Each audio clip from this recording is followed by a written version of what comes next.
It's Saturday morning. This is Thiru. Welcome to Lucky Cooking and Vlogs. Sunday ఒక్కరోజు తప్ప daily అయితే lunch box prepare చేయాలి. ఈ రోజు మా వారిని అడిగాను లంచ్ బాక్స్ లోకి ఏం చేయను అని. పప్పుచారు చేయమని అడిగారు. అయినా సాటర్డే అయితే పప్పుచారే ఆల్మోస్ట్ అందరిళ్లలో. చిన్న కప్పుతో కందిపప్పుని 2 కప్స్ తీసుకున్నాను. శుభ్రంగా క్లీన్ చేసుకుని వాటర్ ని 4 కప్స్ యాడ్ చేసుకున్నాను. పెద్ద సైజులో ఉన్న ఒక టమోటాని ఇలా కట్ చేసుకుని కందిపప్పులోకి వేసుకున్నాను. 2 పచ్చిమిర్చిని కూడా చీలికలుగా కట్ చేసుకున్నాను. వీటిని కూడా కందిపప్పుతో పాటు ఉడికించుకుంటే టేస్ట్ బాగుంటుంది. ఇక్కడ పసుపు యాడ్ చేసుకుని మూత పెట్టుకుని 5 or 6 విజిల్స్ వచ్చే వరకు ఉడికించుకుంటాను. కందిపప్పు ఉడికేలోపు చింతపండు నానబెట్టుకుంటున్నాను. టమోటా యాడ్ చేశాను కాబట్టి చింతపండు కొంచెమే తీసుకున్నాను. ఇందులో టిఫిన్ రెసిపీ చాలా స్పెషల్ గా చేశాను. కూడా చాలా బాగుంది. రెసిపీ చూడాలంటే ఈ మినీ లాగ్ మొత్తం చూడండి, తెలుస్తుంది. ఫ్రైడే కొబ్బరికాయ కొడతాను పూజలో. కొబ్బరిని డీప్ ఫ్రిజ్ లో జిప్ కవర్ లో పెట్టుకుంటాను. చాలా రోజులు నిల్వ ఉంటుంది. టిఫిన్స్ లోకి కావాలి కదా, పల్లీ చట్నీ కోసం పచ్చిమిర్చిని వేయించుకుంటున్నాను. ఈ లోపు ఉద్దిపప్పు కూడా చక్కగా ఉడికిపోయింది. పోయాక మూత తీసేసి ఇలా మెదుపుకున్నాను. కావాల్సినంత చింతపండు పులుసు పోసుకున్నాను. ఈ పప్పు చారులో కొంచెం కారం యాడ్ చేస్తాను. 1.5 స్పూన్ యాడ్ చేశాను. కల్లుప్పు కొంచెం యాడ్ చేశాను. వీటితో పాటు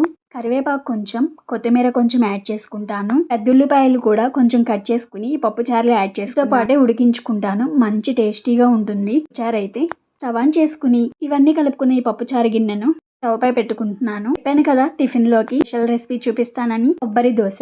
కప్పు బియ్యాన్ని ముందే కడుక్కుని అరగంట పాటు నానబెట్టుకున్నాను. కప్పు బియ్యానికి అరకప్పు కొబ్బరి తీసుకున్నాను, పచ్చి కొబ్బరి. బియ్యాన్ని ముందే వాటర్ పోసుకుని ఒకసారి గ్రైండ్ చేసుకోవాలి. ఆ తర్వాత కొబ్బరి యాడ్ చేసుకుని దోశ బ్యాటర్ లాగా గ్రైండ్ చేసుకోవాలి. గ్రైండ్ చేసుకునే ఈ పిండిలోకి చిటికెడు సోడా ఉప్పు, కొంచెం సాల్ట్, జీలకర్ర, కొంచెం ఆనియన్స్, పచ్చిమిర్చి సన్నగా తురుముకుని పిండిలోకి యాడ్ చేసుకుని మొత్తం కలుపుకోవాలి. దోశల్లోకి రెడీ చేసుకుని దానిలో తాలింపు కూడా పెట్టేశాను. పప్పుచారుకు కూడా తాలింపు పెట్టేసుకున్నాను. పప్పుచారు అయితే ఇల్లంతా గుమాయించి కొడుతుంది స్మెల్. వారికి టిఫిన్ పెట్టేసి లంచ్ బాక్స్ పెట్టేస్తాను. ఇంట్లో దోశ బ్యాటర్ గానీ ఇడ్లీ బ్యాటర్ గానీ ఏమీ లేనప్పుడు అప్పటికప్పుడు ఇలా కొబ్బరి దోశలు ప్రిపేర్ చేసుకోండి. టేస్ట్ అయితే చాలా బాగుంది. అన్నంగా అయినా వేసుకోవచ్చు, పలుసుగా అయినా వేసుకోవచ్చు. దోశలు ఎలా వేసుకున్నా ప్యాన్ కంటుకోకుండా చాలా బాగా వస్తాయి. టేస్ట్ అయితే చాలా బాగుంటుంది.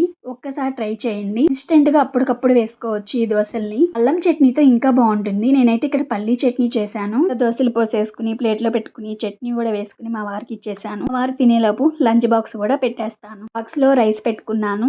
ఇక్కడ పెరుగు చూపిస్తున్నా కదా, నైట్ పెరుగులో అన్నం కలిపి పెడతాను. మిగిలితే వారికి టిఫిన్ అయినా అన్నమైనా ఈ పెరుగన్నం పెడితే చాలా ఇష్టం. నైట్ నానబెట్టి పెడితే.